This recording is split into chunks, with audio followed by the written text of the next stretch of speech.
je pense 2015-2016 que j'étais chef sommelier à un restaurant à Montréal. Les vins québécois étaient sous-représentés sur la carte parce que, bon, c'était souvent des vins qui étaient hyper boisés, masqués par le bois ou des vignobles qui voulaient faire des rouges corsés, mais on n'a pas le terroir, on n'a pas les degrés chauds pour avoir des maturités comme ça puis donner ce style de vin-là. Donc, c'était des vins pleins de maquillage qui essayaient de se rendre plus beau que ce qui était.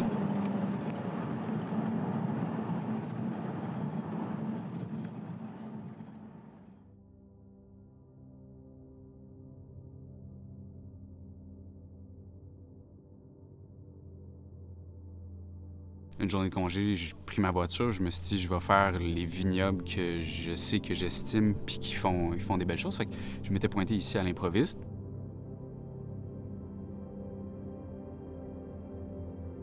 Sans avertir.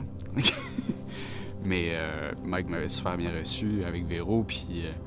Ouais, c'est notre 23e vendange. Qu'est-ce qu'on va faire pour célébrer le 25e? On le voit, on n'a rien fait pour nos 25 ans de mariage. On a bu du champagne. Tout de suite, m'avait ouvert les portes. Le chef, il m'avait fait goûter. Puis ça se trouvait qu'il y avait une demi-palette de couchants qui était là. Puis j'étais comme, ça, c'est-tu vendu? Là, il est comme, non. OK, mais je peux-tu tout prendre? Puis il était comme, OK, parfait. Mildiou? Mildiou, ouais. Cicadelle. OK. Scarabée. Ici, là, du mildiou. C'est la preuve qu'il y a de la vie. Ouais, tant que ça s'en va pas, ces raisins, là. Quand vous avez acheté ici, mais c'était en quelle année? On a acheté en 2000. 2000.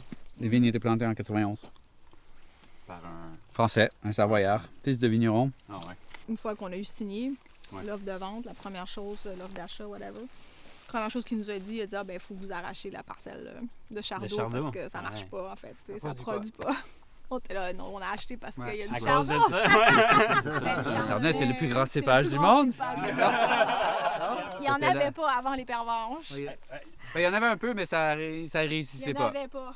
Charles-Henri en avait Il planté. l'avait arraché. Il y en avait. Il l'avait arraché. Il l'avait arraché. Donc, c'était le seul petit clos de... C'est ça, de Chardonnay. Demi-hectare, qui est pas... C'était pas petit, là, demi-hectare là, dans le temps. Non. Ouais. Mais non, fait que ça, on n'a pas arraché. On a dit, OK, let's go. Let's go.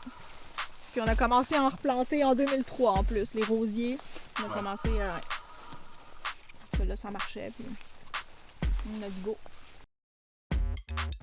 Un peu des gens mythiques en ce qui a trait aux vignerons québécois.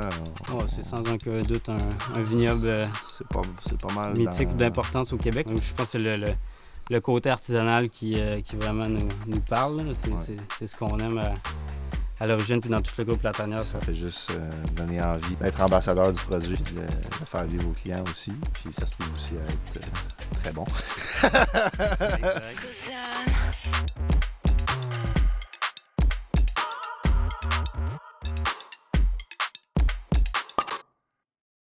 J'avais rencontré un vigneron dans le sud de la France qui m'avait dit il n'y a pas de mauvais millésime, il y a juste des vignerons paresseux. Puis je pense que ça s'applique carrément à vous avec... C'est sûr qu'il faut pas avoir peur de se retrousser les manches puis de travailler. C'est clair.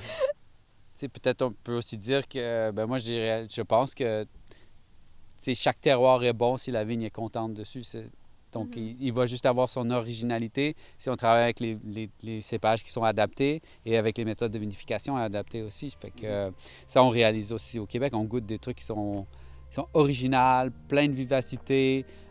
Peu importe le cépage, peu importe le terroir, il y a une identité, puis c'est vraiment le fun. Et c'est ça le vin de nos jours. C'est un vin d'identité plus que vraiment des anciennes idées que, un terroir doit goûter ça ou autre chose. On évolue aussi dans un milieu, dans une province qui est extrêmement enthousiaste par rapport à tout ce qu'on fait et qui nous permet aussi de faire des expériences. Ouais. C'est quoi votre produit des pervenches préféré? Le couchant. Définitivement le couchant. Pourquoi? Parlez-moi du couchant. C'est riche, puis ça fait juste s'améliorer en vieillissant. La vraie difficulté avec le couchant, C'est pas toutes les boire. Pas toutes les boire. On y arrive. Ouais, Ouais. Moi, j'y arrive en tout cas. Ouais. Il est cash, en fait. Ouais. C'est justement de ne pas essayer de faire comme les autres ou ce qui s'est fait ailleurs, puis c'est vraiment de créer sa propre identité, unicité, puis son style au final. Après, ça veut pas, sans t'en rendre compte, ça peut semer quelque chose puis créer du mouvement autour, puis que c'est là que tu crées de la richesse humaine puis traditionnelle du même coup. Fait que, ouais, c'est peut-être ça qui nous rejoint un peu.